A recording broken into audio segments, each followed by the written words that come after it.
Assalamualaikum warahmatullahi wabarakatuh. A'udzu billahi minasy syaithanir rajim. Bismillahirrahmanirrahim.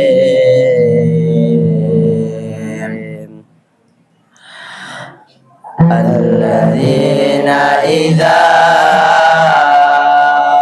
asabatkum musibah qalu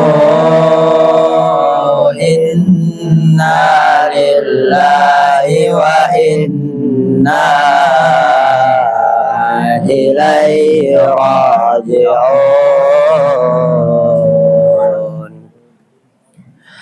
Para penonton dan pemirsa sekalian, ayat yang barusan kami bacakan tadi ialah surat Al-Baqarah ayat 156. Ayat tersebut diawali dengan kata alladzina. Kata alladzina termasuk kepada isim mausul, yaitu isim ma'rifah yang menunjukkan suatu dengan perantara kalimat setelahnya. Ia pula harus ada silah mausulah, yaitu kalimat penyambung yang datang pada setelahnya. Dan ia juga harus ada di dalamnya a'id, yaitu domperan kembali kepada isim mausulnya.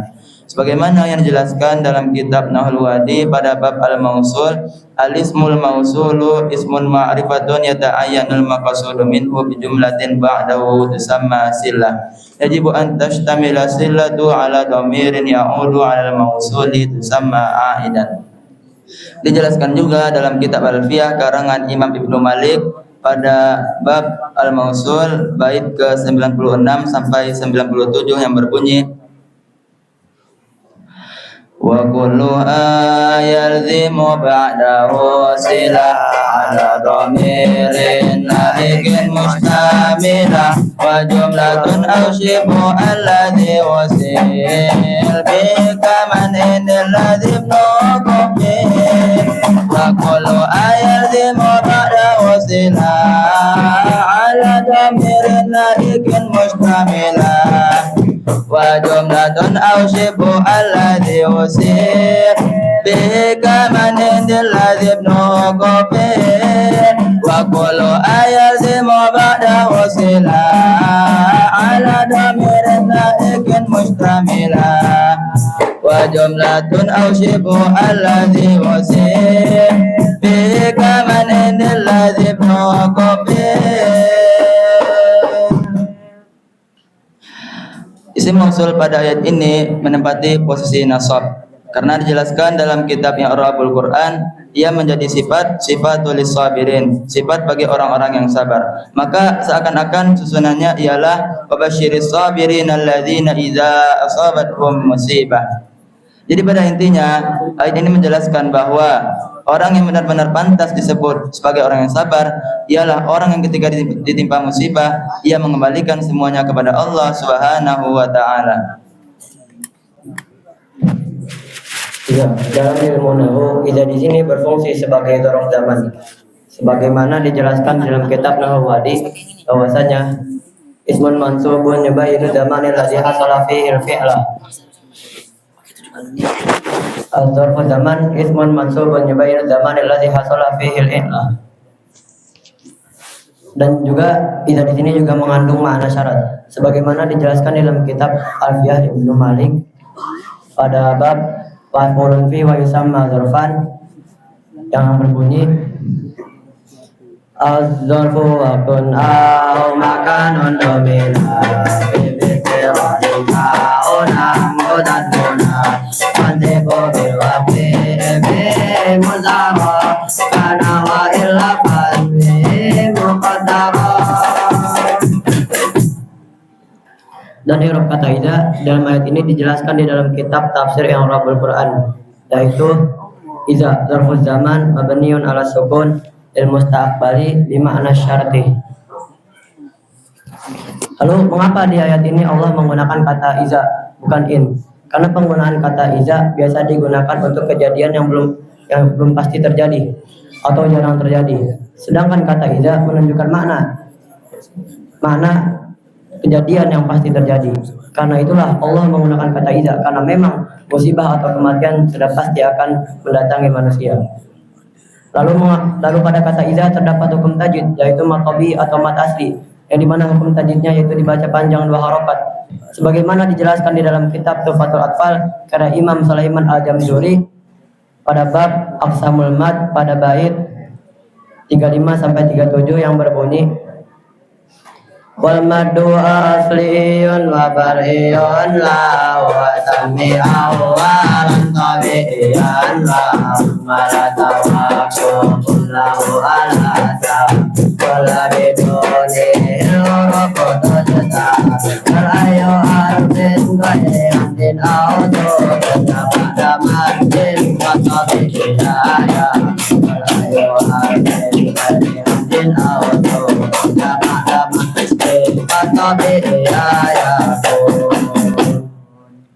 dan dijelaskan juga di dalam kitab Al-Jazari karya Imam Al-Jazari pada bab faslun fil maddi wa qasamihi pada bait 69 sampai 70 yang berbunyi wal madu lazimun wa wajibun ata wa jaizun wa qadrun tabata falazimun pinja abada harfi mad sakinu alaini wa bituli umat wal madu lazimun wa wajibun ata wa jaizun wa qadrun tabata falazimun pinja abada harfi mad sakinu alaini wa bituli umat.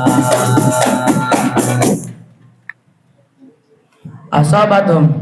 Pada kalimat ini terdiri dari fi'il dan maf'ul. Fi'il yang ada di sini adalah fi'il madhi. Fi'il yang menunjukkan kata lampau. Sebagaimana dijelaskan dalam kitab Nahwu Hadi karangan Syekh Mustafa Amin dan Syekh Ali Al-Jarim pada bab fi'il madhi yang berbunyi al-fi'lul madhi wa kullu fi'lin yadullu ala husuli amrin fi zamanil madhi.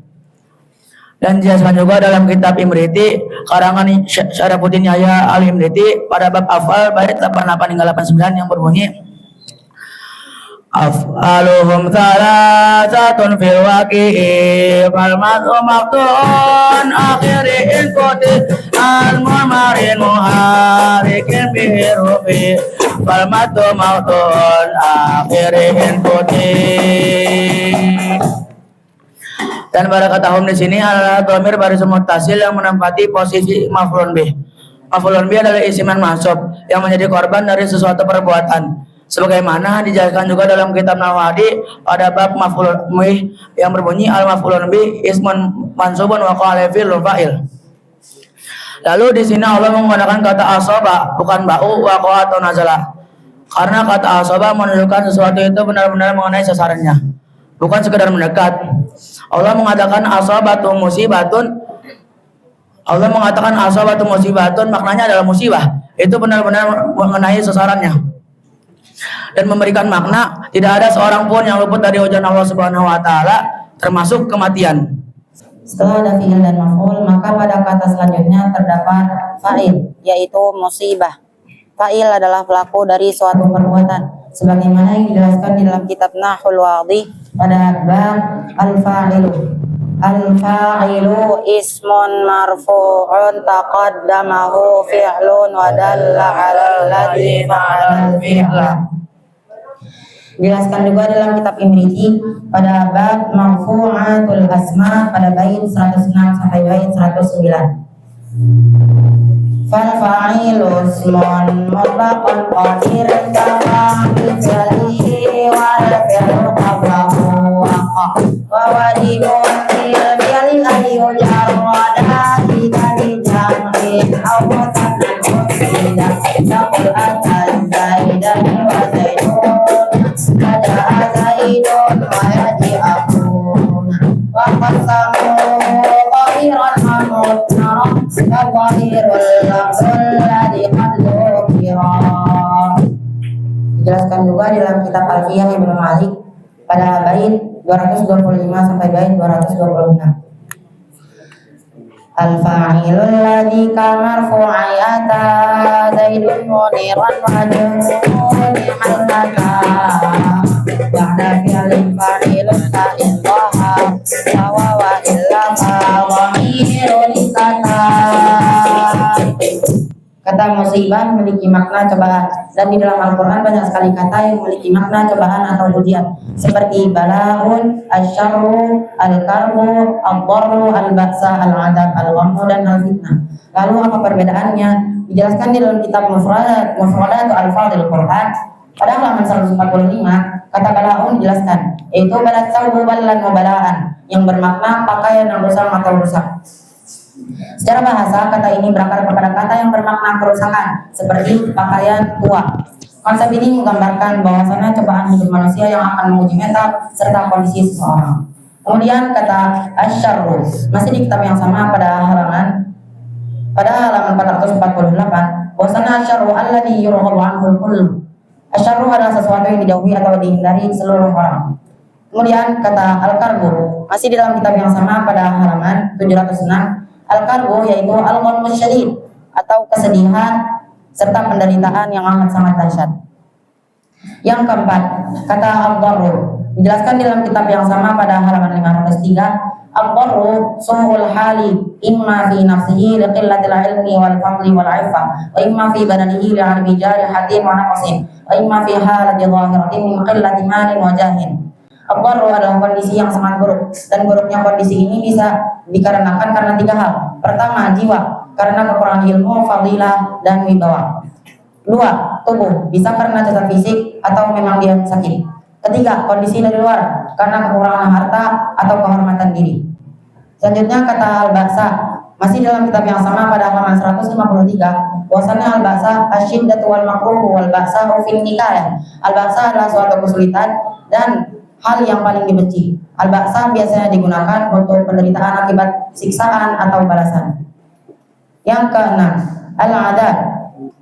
Al-adab dijelaskan dalam kitab yang sama pada halaman 239, bahwasanya annal adaba akhassu minal alam wa dzalika annal adaba huwal alamul mustamir. Al-adab itu lebih spesifik daripada al-alam. Al-adab itu adalah rasa sakit yang terus-menerus dan berkelanjutan. Dan dijelaskan juga di dalam dan disebutkan juga di dalam surah As-Sajdah pada ayat 21. A'udzu billahi minasy syaithanir rajim. Bismillahirrahmanirrahim. Walanudhiqannahum minal adabil adna dunal adabil akbari la'allahum yarji'un.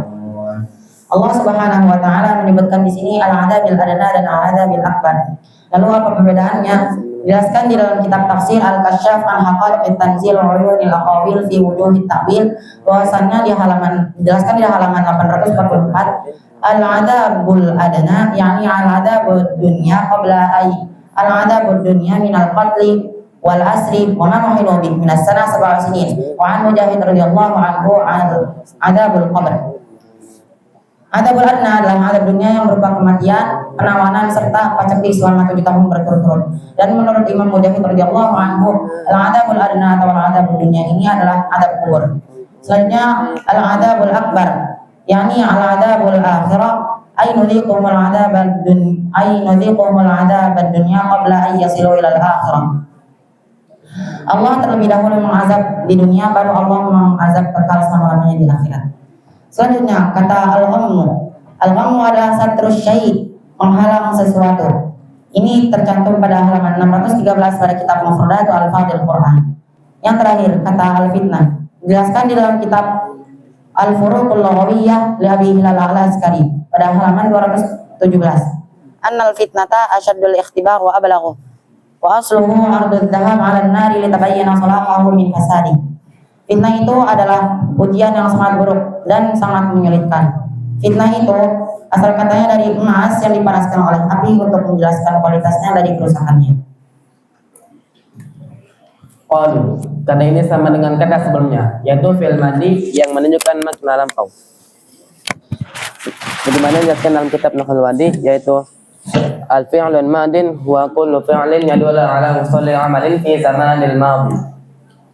Dijelaskan juga dalam kitab Imriti pada bab af'al bait 90 sampai 91 yang berbunyi fal madhi ma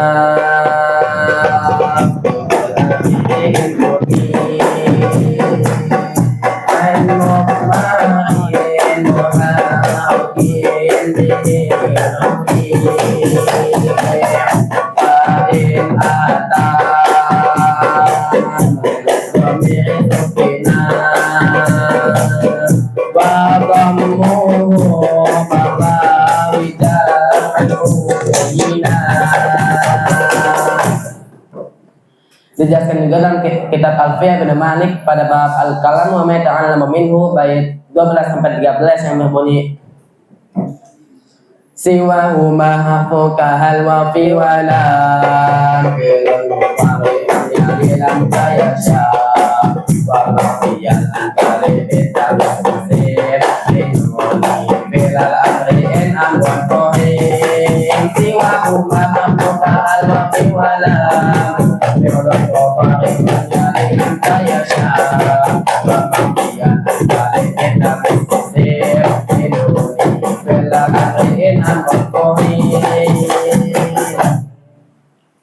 dan fi'il madhi di sini adalah fi'il madhi ajwaf, yaitu fi'il yang huruf ilatnya berada di tengah. Sebagaimana dijelaskan dalam kitab Nahwul Wadi jilid 2 pada bab taqsimul fi'li ila sahih wa mu'tal, yaitu al-ajwaf wa ma kana wasatu harfal illati. Fi'il ajwaf adalah fi'il yang huruf ilatnya berada di tengah. Adapun fi'il ilatnya adalah alif. Kemudian pada kata qalu terdapat harokat fathah bertemu dengan alif. Maka ini dihukumnya sebagai mad asli dengan cara baca panjang 2 harokat. Sebagaimana yang dijelaskan dalam kitab Tufatul Atfal pada bab Aqsamul Mad bait 35 sampai 38 yang berbunyi wal maddu asliyun wa fa'iyun lahu wa sammi awwala tabi'iyan wa hu ala tawahu wa lahu ala sabab wala bi'idubir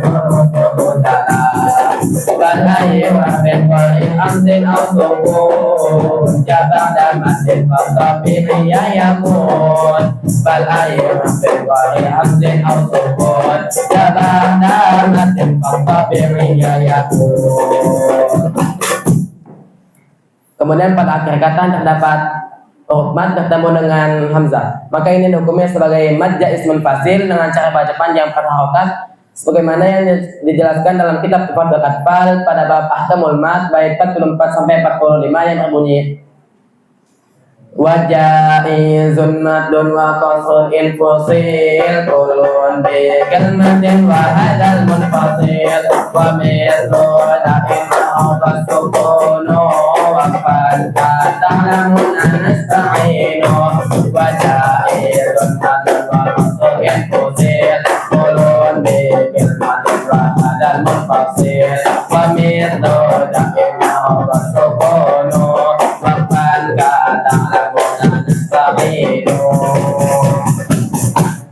Selanjutnya inna. Dalam ilmu nahwu kata inna termasuk ke dalam pembahasan inna wa akhwatuha yang berfungsi tansibul isma wa tarfa'ul khabar, yaitu menasabkan isim dan merafa'kan khabar. Selain huruf inna terdapat huruf lain yang dapat menasabkan isim dan merafa'kan khabar, yaitu anna ka anna lakinna laita la'alla. Dan dijelaskan juga di dalam kitab Nawadi jilid 1 karangan Syekh Ali Al-Jarin dan Syekh Mustafa Amin pada bab inna wa akhwatuha yang berbunyi inna wa anna wa ka'anna wa lakinna wa laita wa la'alla tadkhulun 'ala al-mubtada wal khabar fatansibul mubtada wa yusamma ismaha wa tarfa'ul khabar wa yusamma khabaraha. Dan dijelaskan juga di dalam kitab Imriti karangan Syekh Syarafuddin Yahya Al-Imriti pada bab inna wa akhwatuha bait 139 sampai bait 140 yang berbunyi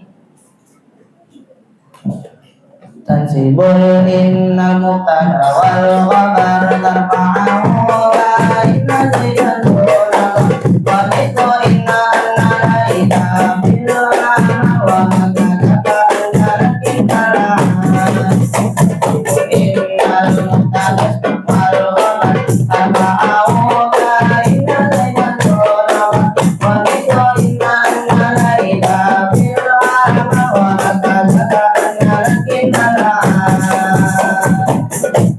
Dan huruf inna termasuk amilun nawasib yang merusak rofaknya, yaitu mubtada dan khabar menjadi isim inna dan khabar inna, dan merusak i'rabnya yang awalnya rofa yaitu mubtada dan khabar menjadi nasab rofa yaitu ismul inna dan khabar inna. Dalam ilmu tajwid, kata inna hukumnya adalah gunnah musyaddadah, hurufnya nun bertasdid dan min bertasdid, maka dibacanya dengung 2 harakat. Sebagaimana dijelaskan juga di dalam kitab Tuhfatul Ahfaz karangan Syekh Sulaiman Al-Jamzuri pada bab ahkamun nun wal mim musaddadataini pada bait ke-17 yang berbunyi wa gunna mimma summa nuna syuddida wa sahbi kullah imada wa gunna mimma summa nuna syuddida wa sahbi kullah imada. Dan dijelaskan juga di dalam kitab Al-Jazari karangan Syekh Muhammad Al-Jazari pada bab At-Tahzir di bait 62 yang berbunyi wa azhiril gunnata min nunin wa min ila mas'uti tawafian wa azhiril gunnata min nunin wa min ila mas'uti tawafian wa azhiril gunnata min nunin wa min ila mas'uti tawafian wa azhiril gunnata min nunin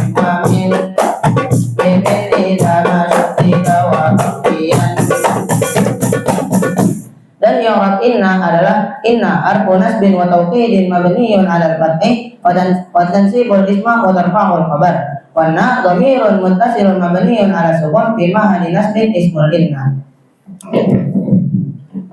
Lalu kata lillahi, kata ini bermakna hanya milik Allah. Akan tetapi kalimat inna lillahi mengandung makna yang sangat dalam. Imam Al-Qurtubi menjelaskan bahwa ungkapan ini adalah pengakuan akan penghambaan dan kepemilikan Allah Subhanahu wa taala. Dalam kata lillahi terdapat huruf lam. Huruf lam dalam ilmu nahwu adalah salah satu dari huruf-huruf jar yang fungsinya untuk menjadikan isim setelahnya menjadi isim majrur. Selain lam, huruf jar ada bermacam-macam sebagaimana yang disebutkan di dalam kitab Nahwul Wadih jilid 1 karya Syekh Ali Al-Jarim dan Syekh Mustafa Amin pada bab jarul isim yang berbunyi yujarrul ismu idza sabaqahu harfun min hurufil jarril atiyah wa hiya min wa ila wa an wa ala wa fi wal ba wal lam. Dan disebutkan pula dalam kitab Alfiyah pada bab huruful jar bait ke-264 sampai 265 yang berbunyi haka huruful jarri wa ya min dira hatta qarahasha ada fi an ala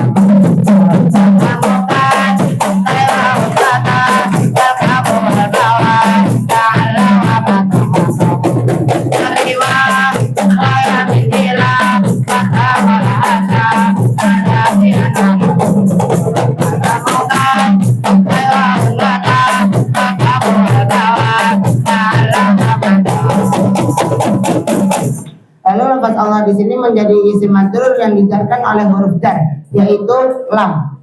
Dan posisi lillahi di sini menempati posisi rofa sebagai khobar inna. Maka i'rabnya adalah lam harfu jarrin mabniyun 'alal kasri. Allahu lafzul jalalah isman majrurun bilam wa alamatu jarrihi kasratun dhahiratun fi akhirih wa shibhul jumlah lafzul jalalah Allahu fi mahalli raf'in khobar inna. Dalam ilmu tajwid, ketika ada lam lafzul jalalah didahului dengan berharakat kasrah, maka dibaca tarik sebagaimana yang disebutkan di dalam kitab Matan Al-Jazariyah pada babul lamas bait ke-43 yang berbunyi wa fakhimillah mani bismillahi min batin awdan min ta'amdullah wa fakhimillah mani bismillahi min batin awdan min ta'amdullah. Mengapa saya membaca bait tersebut padahal bait tersebut tentang hukum tafkhim? Jadi kalau kita berbicara tentang lam lafzul jalalah, biasanya yang kita temukan pertama kali ialah hukum tafkhim. Imam Ibnu Al-Jazari rahimahullah ta'ala berkata dalam kitabnya Matan Al-Jazariyah yang artinya maka jelas fathah tafkhim dhammah taf'im. Contohnya qala Allah dan Abdullah. Lalu kalau dia dahului dengan berharakat kasrah, apakah tetap dibaca tebal atau dibaca tipis? Disinilah pembahasan dalam kitab Syarhul Wajiz Alal Muqaddimah Al-Jazariyah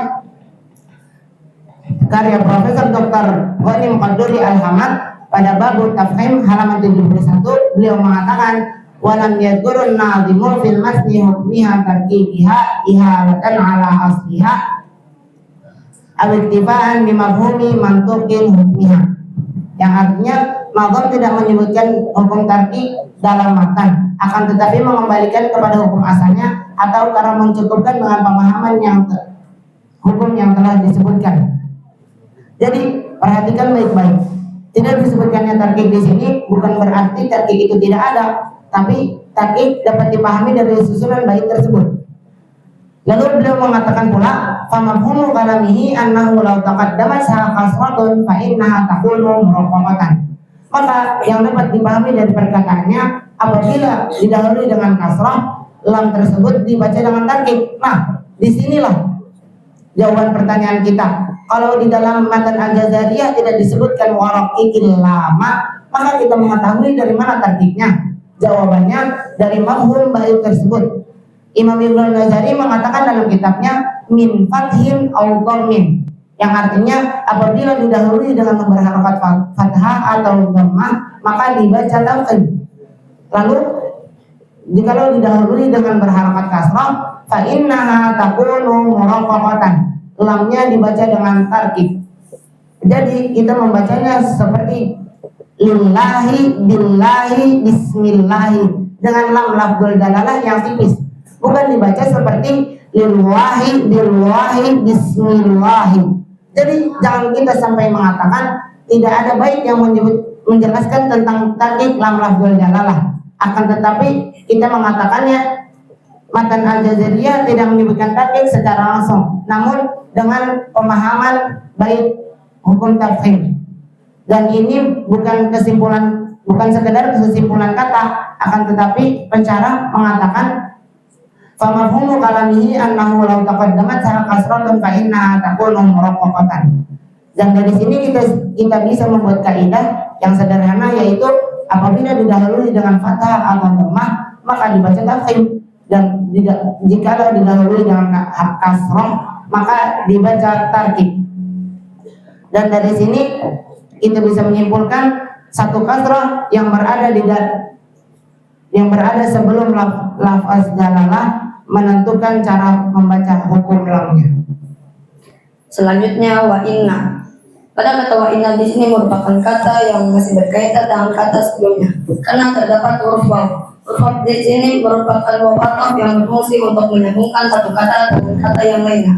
Sebagaimana dijelaskan dalam kitab Khusus Diaqah karangan Syekh Alimuddin Muhammad Yasin bin Isa Al-Fadani pada bab mawadi al-wasli bil waw halaman 59 sampai 60 yang berbunyi idza tafaqatul jumlatan khabaran aw insya'an wa kana bainahuma jihatun jami'atun ay munasabatun tamatun lam yakun mani'un min al-afi, yang artinya adalah apabila sama dua kalimat khabar atau insya dan diantara keduanya memiliki sisi kesamaan dan berkumpul atau memiliki kecocokan yang sempurna dan tidak ada yang mencegahnya dari huruf-huruf ataf.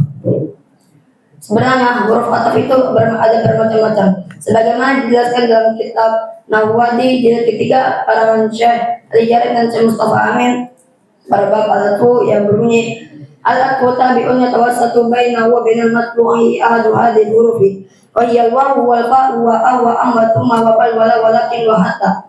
Dan dijelaskan pula dalam kitab Imriti karangan Syekh Syarifuddin Yahya Al-Imriti pada bab al-atfi bait 157 sampai 159 yang berbunyi wa atba'ul ma'tuba bil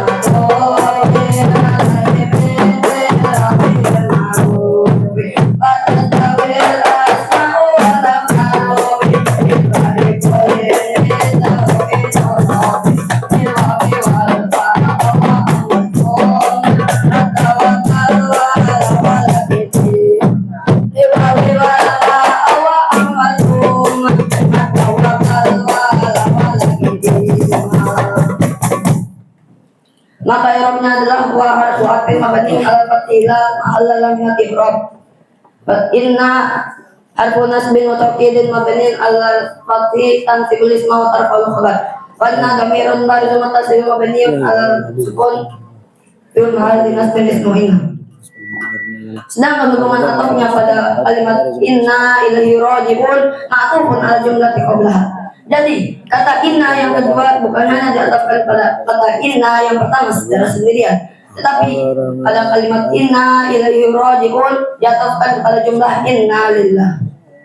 Dan fungsi balagha pada penggunaan kata inna pada kalimat inna lillahi wa inna ilaihi raji'un itu terdapat 3 makna. Makna yang pertama adalah ditaukid, penegasan. Pengulangan kata inna di kalimat ini itu menegaskan 2 pernyataan, yaitu menegaskan bahwa kita milik Allah dan menegaskan bahwa kita akan kembali kepadanya. Makna yang kedua adalah taqwiyatul makna, memperkuat makna. Inna lillahi, benar-benar kita milik Allah, wa inna ilaihi raji'un, dan benar-benar kita akan kembali kepadanya. Makna yang ketiga adalah izharut taslim lillah, menunjukkan kepasrahan kepada Allah Subhanahu wa taala. Orang-orang yang tertimpa musibah pasti akan mengakui bahwa semuanya milik Allah dan semuanya akan kembali kepadanya.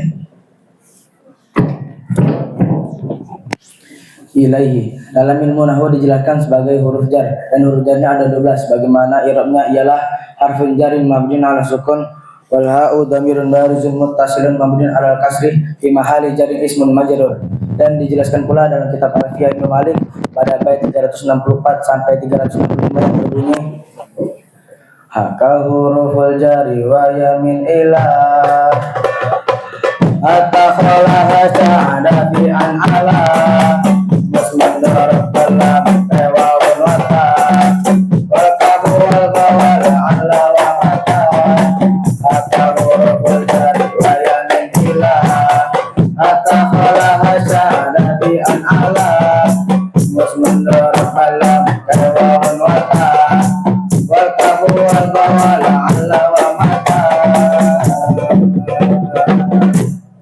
Ilahi, maka Allah tidak hanya mengatakan wa inna raji'un, tetapi mendahulukan kata ilahi, artinya kepadanya. Kepada siapa kita akan kembali? Pada Allah Subhanahu wa taala. Dalam tafsir Al-Kasyaf an haqa'iqit tanzil wa uyunil aqwil fi wujuhit ta'wil, halaman 104, penerbit Darul Ma'rifah dari Libanon.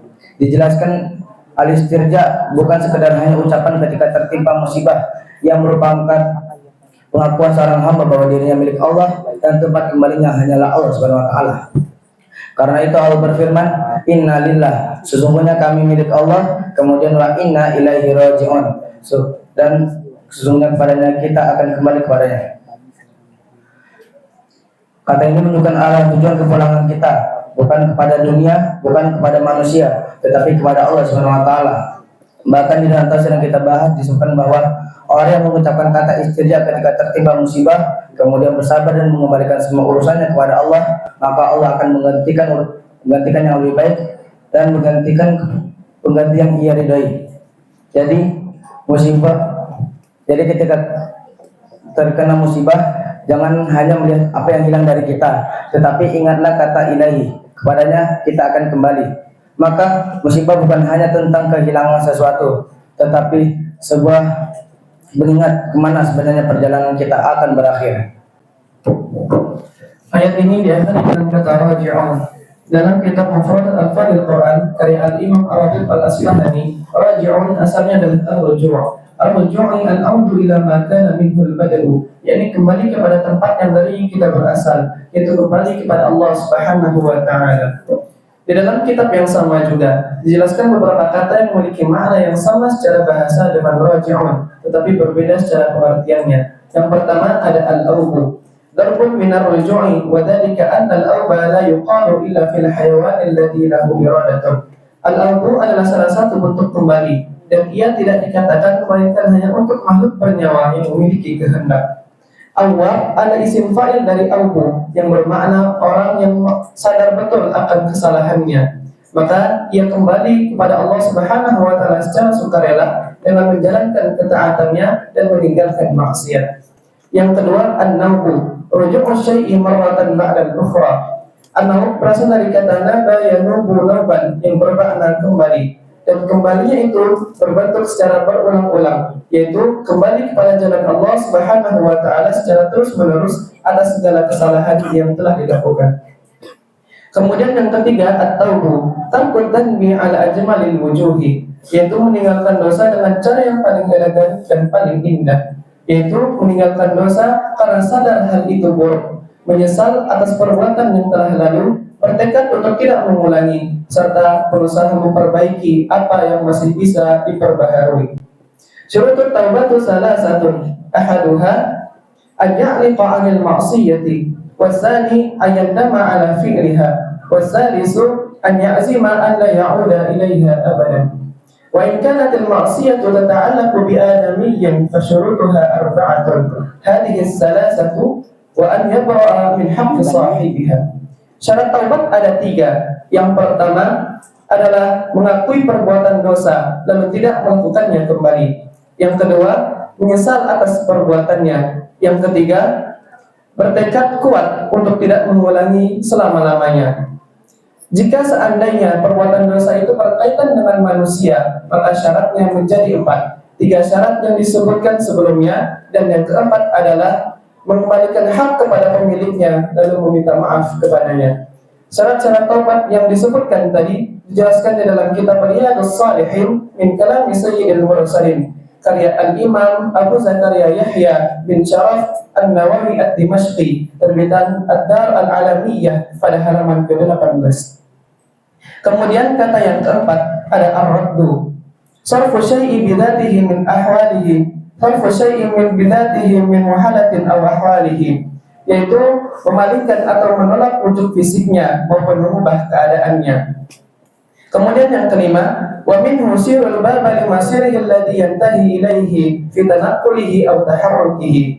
Al-masir adalah tujuan akhir maupun muara dari sebuah perjalanan ataupun perjuangan.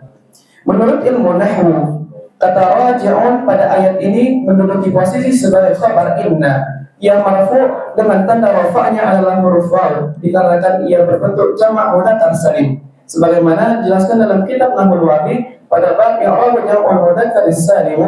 Jam'ul mudzakkar salim yurfa'u bil wawi wa yunsabu wa yujarru bil ya'i. Kemudian dijelaskan juga dalam kitab Alfiyah Ibnu Malik pada bab al-mu'rab wal mabni.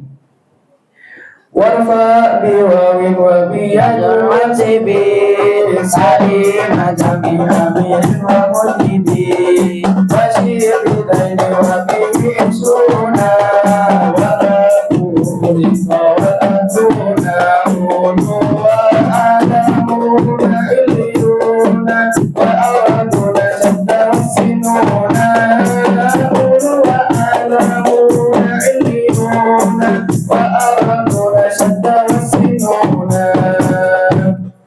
Dalam ilmu tajwid, kata raji'un dihukumi sebagai mad arid lisukun dikarenakan ada mad tabi'i yang terletak sebelum huruf yang diwakafkan, maka ia dibaca panjang 2 sampai 4 harakat. Hal ini dijelaskan di dalam kitab Tuhfatul Atfal karya Syekh Sulaiman Al-Jamzuri pada bab aqsamul mad. Wa mithlu da'in arada sukunu waqfan ta'lamuna nasta'inu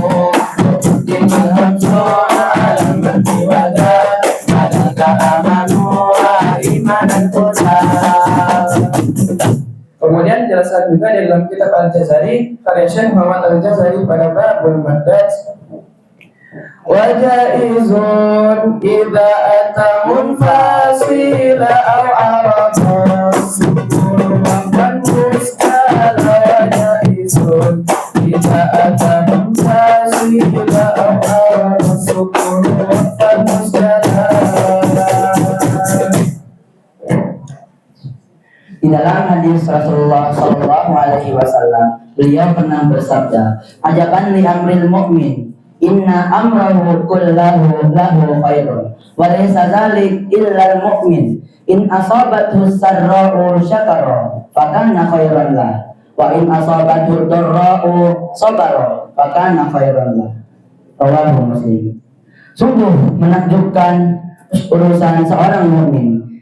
Sungguh urusannya adalah baik baginya jika ia tertimpa oleh suatu kenikmatan atau suatu nikmat, maka ia pasti bersyukur dan itu menjadi kebaikan baginya. Dan apabila ia tertimpa oleh suatu musibah atau suatu kesusahan, maka pasti ia akan bersabar dan itu menjadi kebaikan baginya. Hadis riwayat Muslim.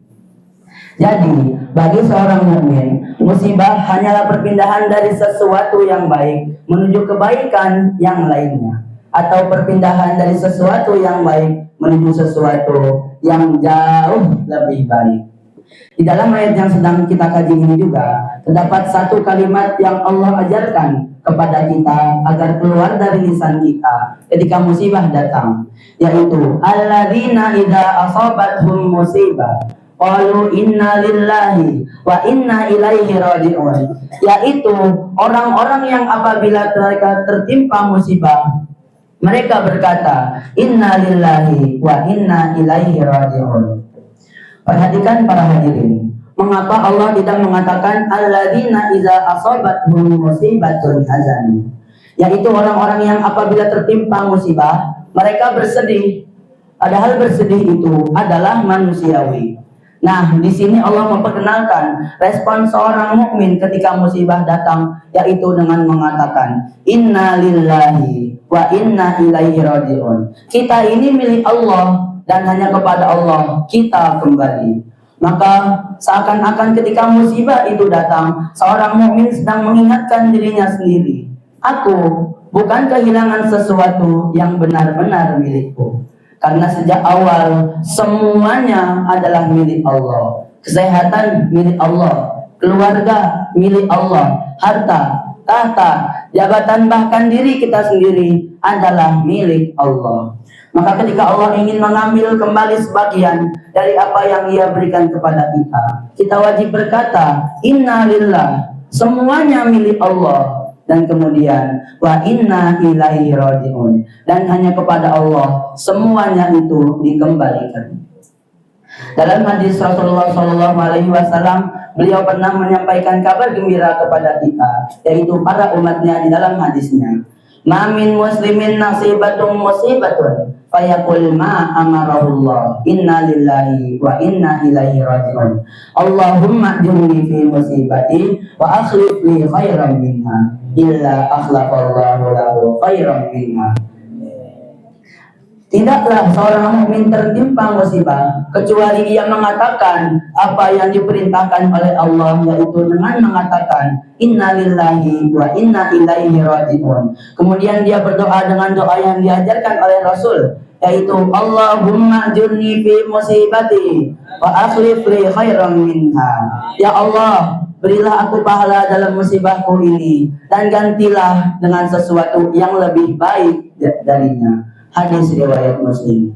Masya Allah. Jadi musibah tidak selalu berarti akhir dari segala sesuatu, tapi bisa jadi musibah adalah awal dari pemberian Allah yang lebih besar. Maka ketika musibah itu datang, jangan kita hanya bisa berkata, ya Allah, kok bisa begini ya Allah, tapi kita belajar sedikit demi sedikit mengatakan inna lillahi wa inna ilaihi raji'un. Karena boleh jadi apa yang kita anggap sebagai musibah ternyata sedang Ia jadikan sebagai jalan menuju rahmat Allah Subhanahu wa ta'ala. Shadaqallahul azim. Wassalamualaikum warahmatullahi wabarakatuh.